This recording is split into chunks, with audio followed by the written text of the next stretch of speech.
एक ऐसा स्पाइडरमैन जो रंगीन दुनिया में नहीं, अंधेरे और धुएं से भरी गलियों में इंसाफ ढूंढता है।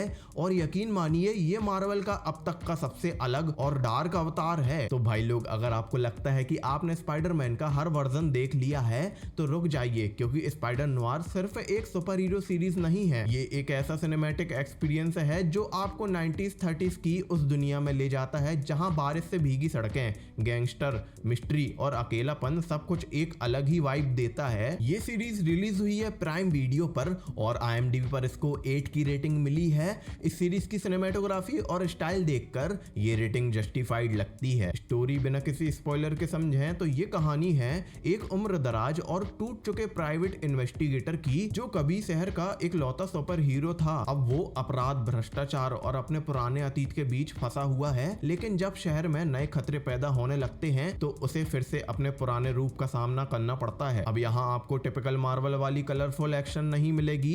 ये सीरीज पूरी तरह नया और स्टाइल में बनाई गई है। मतलब हर फ्रेम ऐसा लगता है जैसे कोई पुरानी डिटेक्टिव मूवी चल रही हो। और सबसे मजेदार बात, इसे आप ब्लैक एंड व्हाइट और कलर दोनों मोड में देख सकते हैं। हाँ, आपने सही सुना, और trust me, black and white version इसकी फील को 10 गुना ज्यादा शानदार बना देता है। अब बात करते हैं एक्टिंग की। निकोलस केज ने इस किरदार में जान डाल दी है। उनकी आवाज, एक्सप्रेशन और वो थका हुआ लेकिन डेंजरस पर्सनैलिटी लिटरली परफेक्ट लगती है। ऐसा लगता है जैसे ये रोल सिर्फ उन्हीं के लिए बना था। सीरीज की सबसे बड़ी ताकत इसका एटमॉस्फेयर है। हर एपिसोड में सस्पेंस धीरे धीरे बिल्ड होता है।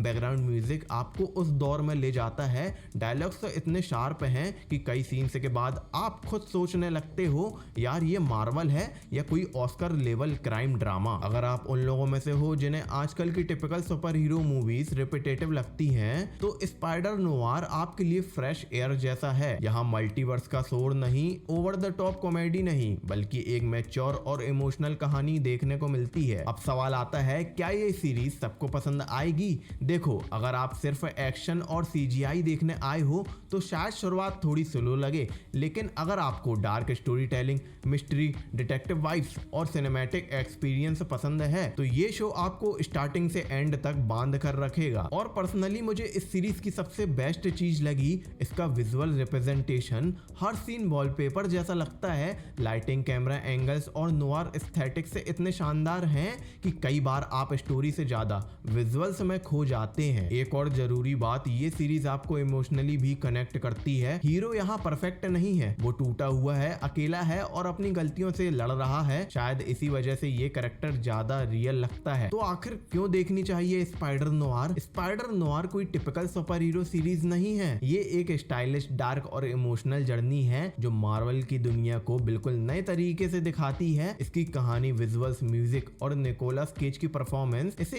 एक मस्ट वॉच एक्सपीरियंस बना देती है। तो अगर आप कुछ अलग, मैच्योर और विजुअली स्टनिंग देखना चाहते हैं तो स्पाइडर नोवार को बिल्कुल मिस मत करना, क्योंकि हर हीरो चमकती रोशनी में नहीं आता, कुछ हीरोज अंधेरे में जन्म लेते हैं। वीडियो पसंद आया हो तो लाइक करें, चैनल को सब्सक्राइब करें और मिलते हैं अगली वीडियो में दमदार वेब सीरीज और मूवीज के ऑनेस्ट रिव्यूज के साथ। Bye bye.